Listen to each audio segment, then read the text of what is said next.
Well, I'm here to do a deck profile on a deck that's just so bad that it just might be good.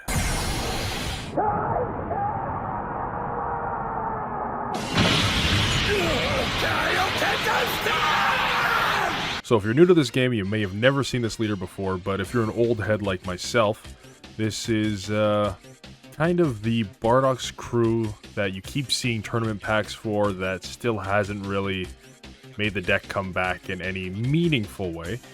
But the front side, we got a Burst 2 and this beautiful art on the front. I don't know if this is the first time they did the full art leaders, but I think it looks great.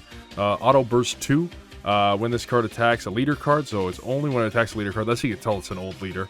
You draw one card, and this card gets plus 5k for the turn, so you're swinging 15k, which is nice, but you have to swing at leader. When you're at 4 life or less, you may choose up to 2 of your energy, switch them to active mode, and flip this card over. Flipping the card over. There you go. You got all the boys and gal there are ready to, you know, be the ghosts of Sparta. I don't know. Also, same thing. When this card attacks, doesn't have to be a leader this time. I get to draw one, and then you get plus 5k. So you're 20k swing, sparking 5. You're going to have a lot of cards in your drop with this deck. And the cool thing, it does have a second auto. When this card is attacked, if a Bardock's crew card is in your drop area, you may choose one card in your life and place it in the drop area. If you do, negate the attack. So, double strike, triple strike, you can really get out of it by critting a life if it's the right time. Obviously, it's not always the right time, but there is a lot of times that auto has saved me in matches from a big swing where someone is going to swing with something and I know they're going to dump. I'm just like, yeah, no, we're just going to crit that life instead. So first off, we're going to start with the human forms of Bardock's crew. We're going to start with Tora, Keeper of the Red Armband. Of course, 4 copies. It's a block auto. You get to pay 1 blue if your leader's a blue Saiyan. And your opponent has 2 or more energy. When this card is removed from the battle area by an opponent's skill or KO, choose 1 blue Bardock with an energy cost of 4 or 5 in your hand and play it in rest mode. He is super good to get out, especially if you are going first. You can, if you know they can't wipe it right away, you can put them down. But there's a lot of decks that can wipe 1 drops really easy, so it was definitely a lot better when it came out in Battle Evolution. I still run it at 4 because there's some other things that I use it for, and we'll find that later. Next one, we got Borgos, Bardock's crewmate. It's one of those blue hate cards. So this is just the version where it's barrier. You draw 1. Your opponent switches one of their energy to active mode using a counter skill. You can place 1 of their life and 1 of their energy in the drop. I don't use it for that. I use it for a different purpose, which we will see later, because like I said, this is more of a fun deck than anything else. I'm not trying to be very competitively viable with the deck. I'm not trying to be very competitive with the deck. I'm just trying to, you know, have some fun. That's what card games is about, right? Good one. Next one, we have Gine, Heroic Support. I guess she's not technically part of the crew, but she is Bardock's love interest, lover, wife, husband. I don't know what she is. She's something.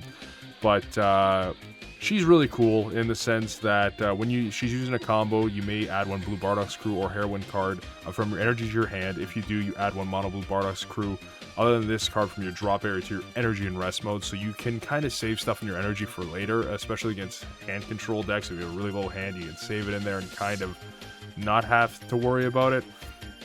I don't really use it for that effect. The main purpose with this effect is it has an activate main, because the combo is only 0-1k, so it is kind of the worst combos in the game, besides obviously those black cards with 0-0. But if you pay 1 blue energy and send this card from the drop area of the warp, you get to add a Tora's Armband or Assault of the Great Apes from your drop area or your deck to your hand, which is insane because those cards are mostly the Assault of the Great Ape is the one that's gonna usually win you games if you know they don't have a floodgate. But yeah, just being able to grab it for 1 energy is really nice. And since this deck does burst a lot, you do see it in your drop area a lot. The next thing there, which you can grab the Tora's Red Armband with her, is the Final Strike Bardock Barrier. When this card is switched to rest mode, switch from rest mode to active mode. If your leader is a Bardock's crew, your opponent chooses 1 card in their hand and they place it at the bottom of their deck. So basically, the start of every turn, they're going to be bottom decking a card, which is really nice. Andy's Barrier, he kind of just becomes a target that they want to swing at, and it gives you more time in the match to set up some stuff. But it is definitely a card that I only had as 1 to be a very gimmicky card, and it actually does help the deck out. I honestly thought it was going to be too old, and just too shitty of a card, but it actually helped the deck out, and I was just like, you know what, let's bump it up to 2, because kind of the only way to get it out early is with Tora. I'm not going to wait till turn 5 and tap 5. I'm going to 1 energy for Tora, 1 energy for the auto, play him out. There is one more target that I do like to grab with Tora, and that is Bardock Neverending Vengeance. Basically, he's also 25k bearer. He is multicolor, and he does have a permanent where the Bardock's crew, if I have a Bardock's crew card in play, his combo cost reduced by 1, so he becomes a 0/5 multicolor, which is nice because we do have some blue-yellow rival stuff in this deck. He does have an activate main where if my leader's a Bardock's crew, I get to choose a Tor's Armband or Assault of the Great Ape from my hand and activate it for only 1 blue energy and 1 any colored energy, which is half the cost of both those extra cards, which is awesome. And then he kind of loses that for the game and just becomes a barrier beat stick if I didn't have another card to make him a little more useful after that. I don't know what's going on with the color on the webcam. I hit default by accident and it's washing out all the colors and I don't like it. But next is Bardock Legends Origin. So with that, this would definitely be at a 4, and I'd probably cut this one down to 3, just because I didn't find a 4th copy when I bought them. This card is super good, especially if you can get this down turn 1. You'd have to do it either on your opponent's turn if you're going first, or on your turn 1 swinging with your leader and combo a multicolor to rival it, because it is a rival blue-yellow for 1 blue energy. He's unique blocker, and he negates his energy exhaust skill if you have a Bardock crew in play. I don't really care about that. I care about the part where at the end of the turn, I switch him to active mode, and if my leader card is blue Bardock, I get to draw 2 cards. So it does help this deck immensely by, you know, having you draw 3 cards a turn, 1 from your leader, 2 from that. And there's another card down the line that I do also have that does help you get more cards at the end of the turn. The next thing here is a new card, new-ish, I guess, from... what's that, set 18? Bardock Saiyan Warrior. He's critical. His permanent reduces him. If I have 2 or more Bardock's crew in play, I can reduce him by 1, bring him down to a 2 cost. When he's played, I get to draw 1, choose 1 of my opponent's battle cards in rest mode, place it at the bottom of the owner's deck. It is nice to get rid that it doesn't have any cost restriction to it, but it's another 1k combo in my deck. Honestly, I might be considering taking this one out and putting in more of the extra cards, which we'll see why I want more extra cards in this deck later. But this is just the current build of the deck, and I've used it once. It did come in like handy once, but I don't know. I don't know how much I really like. The next one on the list here is the only mono yellow card I have in the deck, and this is the shenanigans I was talking about earlier with the 5-drop. Is the, let's put it right there, let's just make it nice and pretty, is the 7-drop Desperate Warrior Super Saiyan Bardock. So he's X-Evolve, place 2 cards from your hand to the drop on a yellow Bardock, being our only 5-drop Bardock or higher in the deck would be this blue-yellow one. Doesn't specify mono yellow because this is way before they even specified the difference and we even had multicolored cards. It's permanent is if your opponent has 6 or more energy in rest mode, this card gets plus 5k to triple strike. I don't remember the last time. I got to turn 6 against a Dr. Wheelo deck, and their stuff can't get rested, so it really didn't matter in that deck.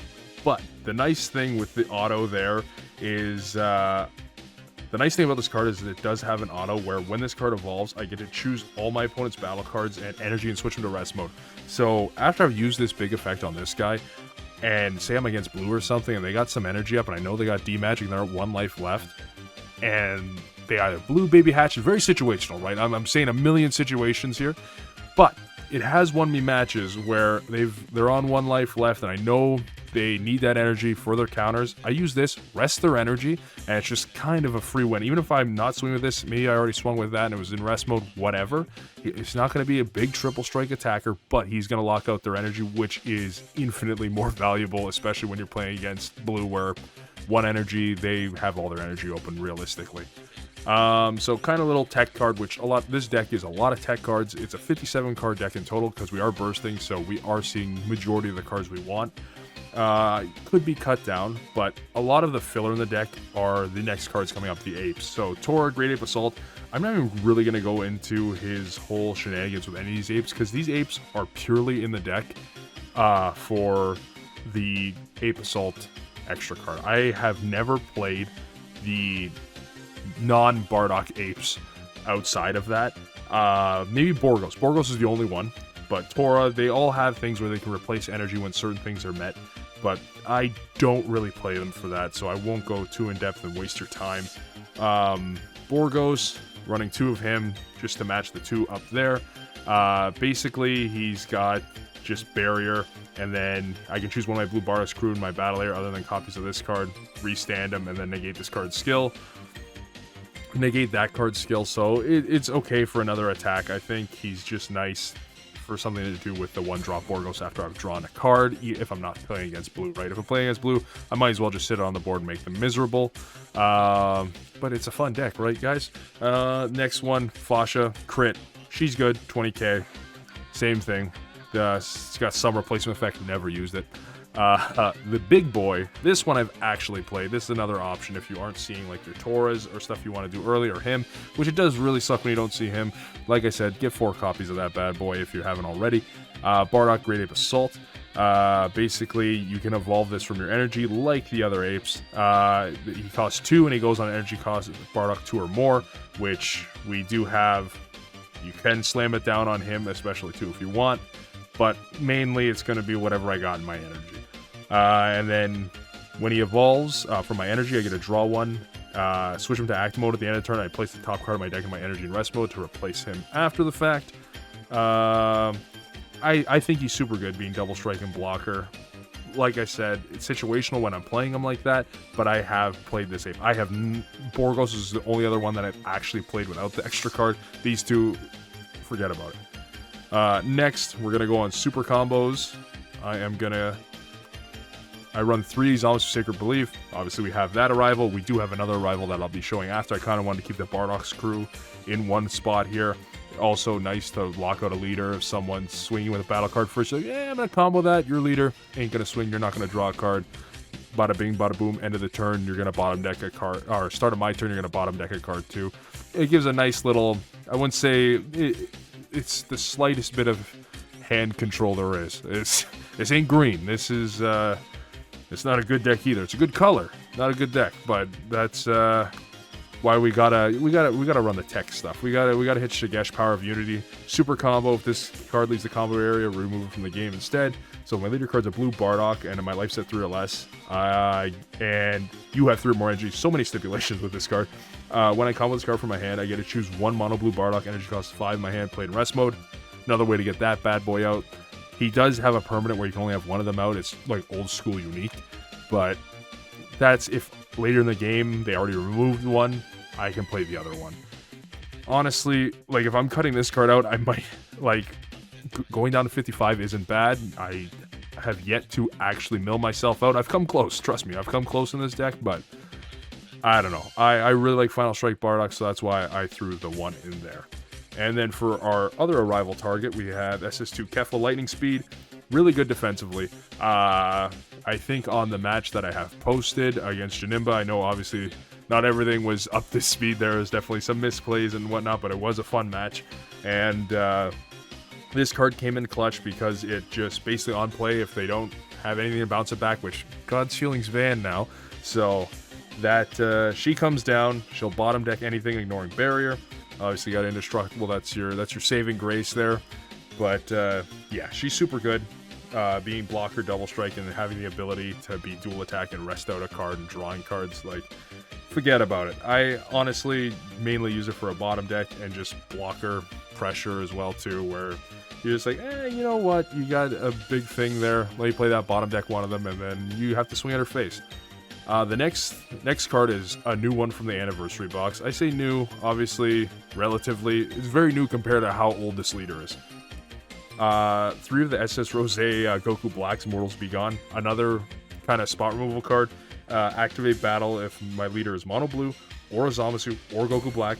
Weird with the double or there. And you have 3 or more energy.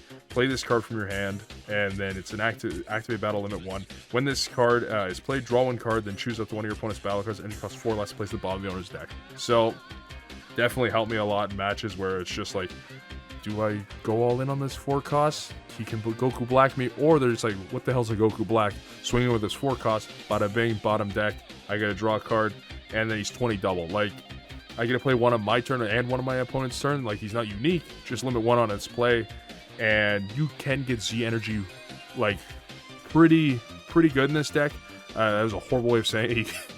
But because of one card that I've added in here, not the magic, come on, relax, wait your turn. It is SS Goku and Pikkon, sorry, versus Pikkon, they're fighting, come on guys. Dead Heat. This card, I love it, and I love it for the purpose of this deck. You'll see why, but it's starting to make sense now with the Gine and everything. Basically, to play this card, you have to have 3 more energy, you discard 2 mono blue extra cards, and then you play it, and for the turn it gains barrier. Auto when he attacks, I get to choose 1 mono blue card in my drop area, combo with it. It's got to be a 5k combo, but this deck littered with 5k combos, and I'm bursting cards, so I'm going to have stuff in the drop area to combo. And when I combo a card, I also can choose one of their cards and just put it to the bottom of their deck. Obviously, it doesn't ignore barrier, but it just kind of removes anything I want. And it also builds the energy because that auto happens on both attacks. It is a dual attack, deflect, 15k, basically swinging for 20 because you're getting the combo. I think this card's super good.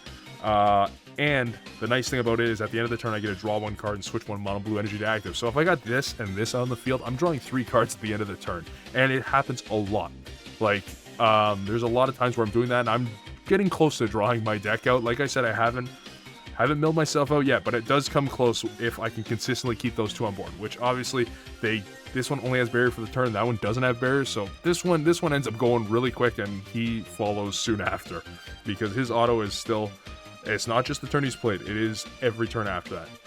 So for cards to play him, we go into extra cards, Dimension Magic, 4 of, makes sense, just you're a blue deck, why not, right? We got 1 Taurus armband. Honestly, I've used it, I used it in the video that you saw, maybe one other time. Honestly, it's more of just a whole gimmicky thing. You get to draw 4 cards, switch that card to Acto, making them bottom deck another, and then you get to give them plus 10 and double. It's kind of, if you know you already won, it's just a win more card, and it just looks sick as hell, so that's why it's in the deck. The more important one, which honestly used to be at 3 until I added that guy in, which I might bump back up to 3, is Assault of the Great Apes, which is such a good extra card for this deck, especially being able to be played from 2. Basically, you get to place up to 2 battle cards with energy cost 5 or less with both Great Ape and Bardock's crew from your deck to your drop area, shuffle your deck, and then you get to play 5 mono blue battle cards with energy cost 5 or less that are both Great Ape and Bardock crew from your drop area, and at the end of the next turn, all of them get sent to the warp. So it's kind of your big hoorah on the deck, that you get to go and just play usually 4 of those, because it doesn't specify that you need to have different names. So you play 4 of those, maybe a Borgos to restand, or maybe if you need crit, you play Fasha as well too, but you're probably going to see 4 of those in the drop area, and you get to pick 2 to send there anyway. The thing with this and Dead Heat is that I can burst these cards to the drop whatever, find them with Gine. Gine can also grab them from the deck and give me fuel to discard 2 mono blue extra cards with Pikkon Dead Heat. And I can, if I discard them, I can also grab them back later with Gine. Like, it's super good, like, that I'm not losing these cards forever. Obviously, I can discard my Dimension Magic or the next card, Senzu Bean. I'm running 3 of them. Obviously, Senzu Bean took a hit, but, yeah, right over there, because I'm covering it. I think, like, it seems low for the amount of extra cards I'm having to run something like Dead Heat. I'd honestly want to bump them up to 3, just because of how much I love this card. But I can recycle at least these 3 extra cards with Gine, which makes Dead Heat super good in this deck. And honestly, ever since I've added it, I've had way more fun with the deck. The next cards I'm going to go off are the Unisons. So I am just going to place them over here. So we have 3 Gogeta Pursuit of Power. I didn't know what Unison to run for the deck. You don't really need to run a Unison, but this one is nice because of its permanent. So my leader is a blue Saiyan card, and I have a blue Saiyan battle card in rest mode. Your leader doesn't take damage from attacks. So that's super nice. It's another line of defense if you are going into longer games and whatnot. And then he's got a +1 where I can rest a battle card or my leader card and give him a marker. Usually it's a battle card. Primarily that one because it restands the end of the turn anyway. And as -2, I get to draw 1 and remove something ignoring barrier greater than my opponent's energy. Does help out sometimes. The fourth Unison is just kind of the upgraded version, being the 3 specified cost dual attack version, same permanent, and then his activate main is -1. I get to choose 2 of my opponent's battle cards, send it back to their hand, and then I play a 2 cost Sane with skills negated. Mainly, it's a 20k dual attack that can't be like bottom decked or anything like that. At least not for now. For SCR, we're playing Hatchiak. You know, of course, the anniversary arc, because I'm a cheap motherfucker. We'd be running Gohan if we weren't, because I think Gohan would be super, super nice feeling in this deck. But yeah, Hatch, stop a turn. Why not? You're facing yellow, or your blue's got 5 energy up. Maybe not a good idea to use it, but besides that, Hatch stops turns. Hatch is there for a reason. We don't have a lot of space left, so I'm just going to show one of each of the Z cards. I would go first, just Vegeta the Surmountable. I'd honestly probably run 2 of those. I typically run 2 of those just because Bardock only awakens at 4. That is his only way of awakening. And some people will just leave you at 5 or 6, and you'll need to get Vegeta out there to do the job. And sometimes Vegeta will get counterplayed, and I'll need another one as backup. So Vegeta 100% needed in this deck. Next one, I'd say probably Cell. Cell has saved me a lot in this deck. Probably at least 2 cells.